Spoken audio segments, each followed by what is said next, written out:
Olá, pessoal! Vamos começar esse novo bloco para tratar das fontes do direito administrativo. Nesta aula, nós vamos fazer um panorama das várias fontes que compõem o direito administrativo, falar um pouquinho da classificação das fontes, o que é fonte e assim por diante. Vamos começar então pela definição.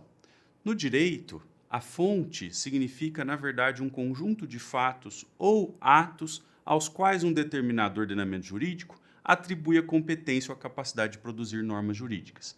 Então, fontes são fatos ou atos que introduzem normas jurídicas de acordo com a autorização de um determinado ordenamento. Tá certo? Em sentido vulgar, fonte é um objeto do qual se origina algo. E no direito, portanto, é um ato ou fato que insere normas jurídicas. Tá bom? Vejam, as fontes do direito variam de acordo com a disciplina que nós estudamos. As fontes no direito administrativo não são idênticas às fontes do direito internacional público ou às fontes do direito comercial, do direito civil e assim por diante. Tá certo? No direito administrativo, especificamente no Brasil, todos os níveis federativos, União, Estados, Distrito Federal e municípios, podem legislar, ou seja, podem introduzir normas de direito administrativo.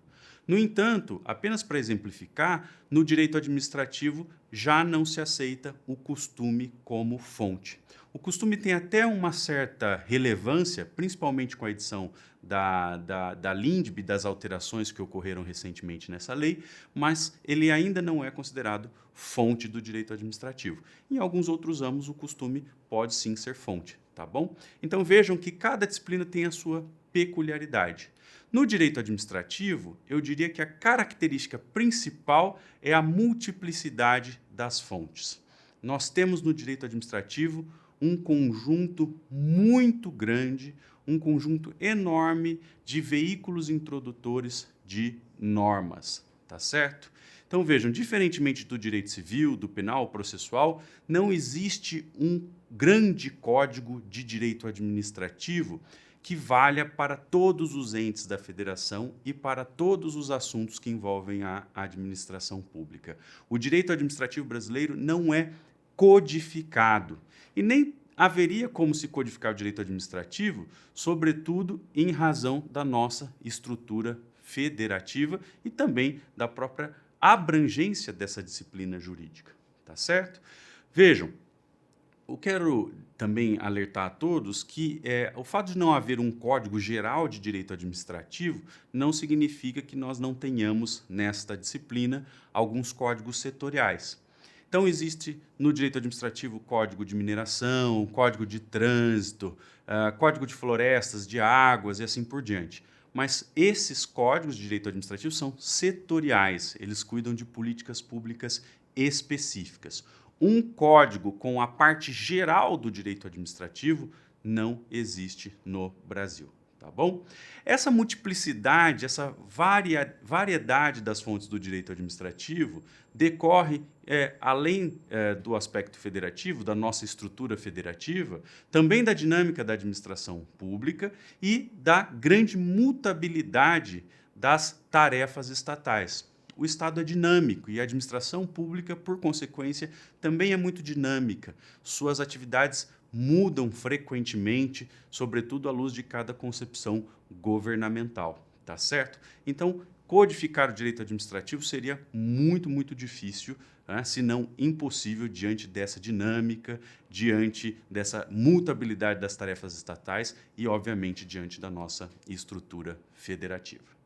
Bom, dada a definição de fonte e também reconhecida essa multiplicidade das fontes do direito administrativo, vamos entender um pouquinho a razão pela qual é tão importante tratar desse tema das fontes no direito administrativo.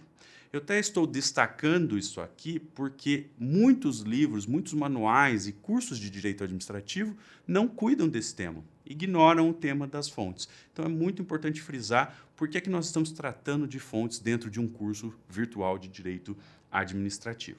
Vejam, conhecer as fontes, em primeiro lugar, é bastante relevante porque esse conhecimento auxilia a definição do bloco de legalidade.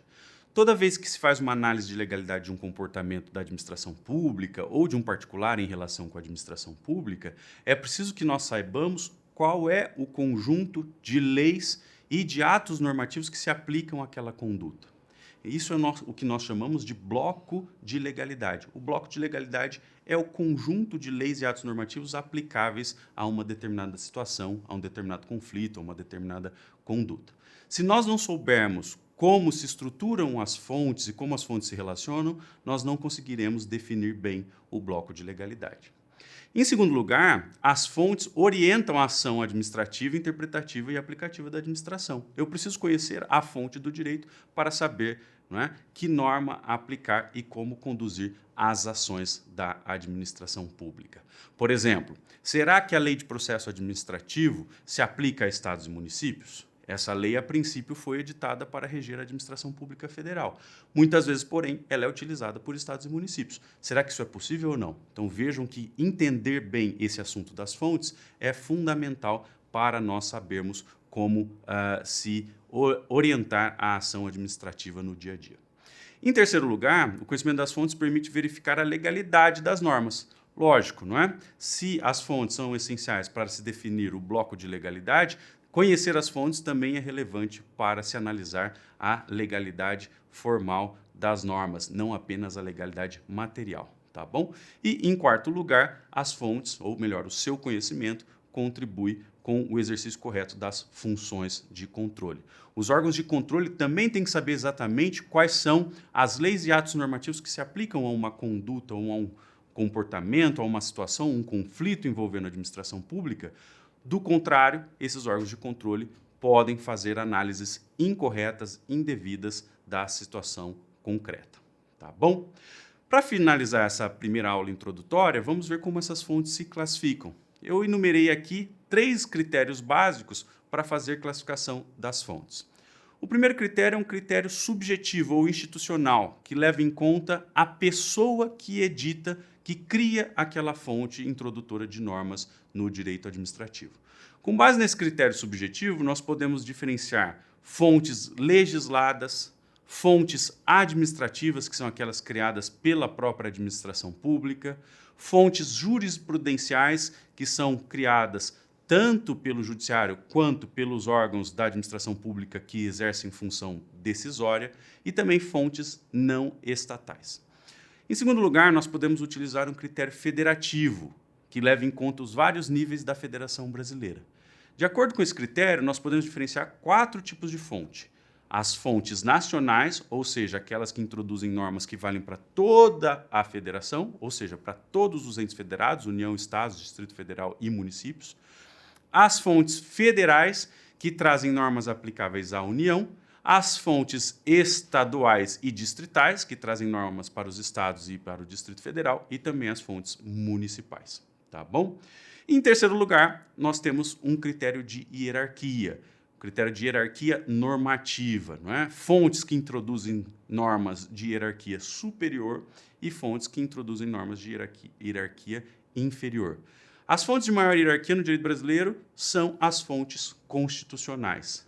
Abaixo das fontes constitucionais estão as leis e abaixo das leis os atos normativos internos, não é? Os atos normativos editados pela própria administração pública, tá bom? Tomem só cuidado com uma coisa, não é? Não confundam o critério federativo com o critério da hierarquia. Não necessariamente uma lei editada pelo município estará abaixo de uma lei editada pelo Congresso. Isso tudo vai depender da distribuição de competências dada pela Constituição da República. Se o município edita uma lei para tratar de assuntos de peculiar interesse local ou de predominante interesse local, essa lei, na verdade, vai se sobrepor a outras leis que sejam editadas pelos estados e pela União. Claramente, não a Constituição da República, mas uma lei municipal pode sim, em determinados casos, se sobrepor a leis de níveis políticos superiores. Então, tomem cuidado, né? Não confundam critério federativo com critério hierárquico. Não necessariamente uma lei que é editada pelo Congresso ou pelo Estado sempre prevalecerá sobre uma lei do ente menor, do município, por exemplo. Tá bom? Então, com isso, nós concluímos essa aula introdutória. Eu deixei aqui algumas indicações bibliográficas para quem quiser se aprofundar. A primeira indicação aqui, um livro do professor Norberto Bobbio sobre a teoria do ordenamento jurídico, em que ele fala um pouco do conceito de fontes, da sua definição. Também deixei o Tratado de Direito Administrativo, organizado pela professora Maria Silvia, especialmente o volume 1, em que ela redige com o professor Wallace Paiva Martins Júnior, em que se trata também desse tema das fontes. E, por último, deixei um artigo que escrevi sobre esse tema, que está publicado lá na Revista Digital de Direito Administrativo da USP. Tá certo? Então, até a próxima aula. Um abraço.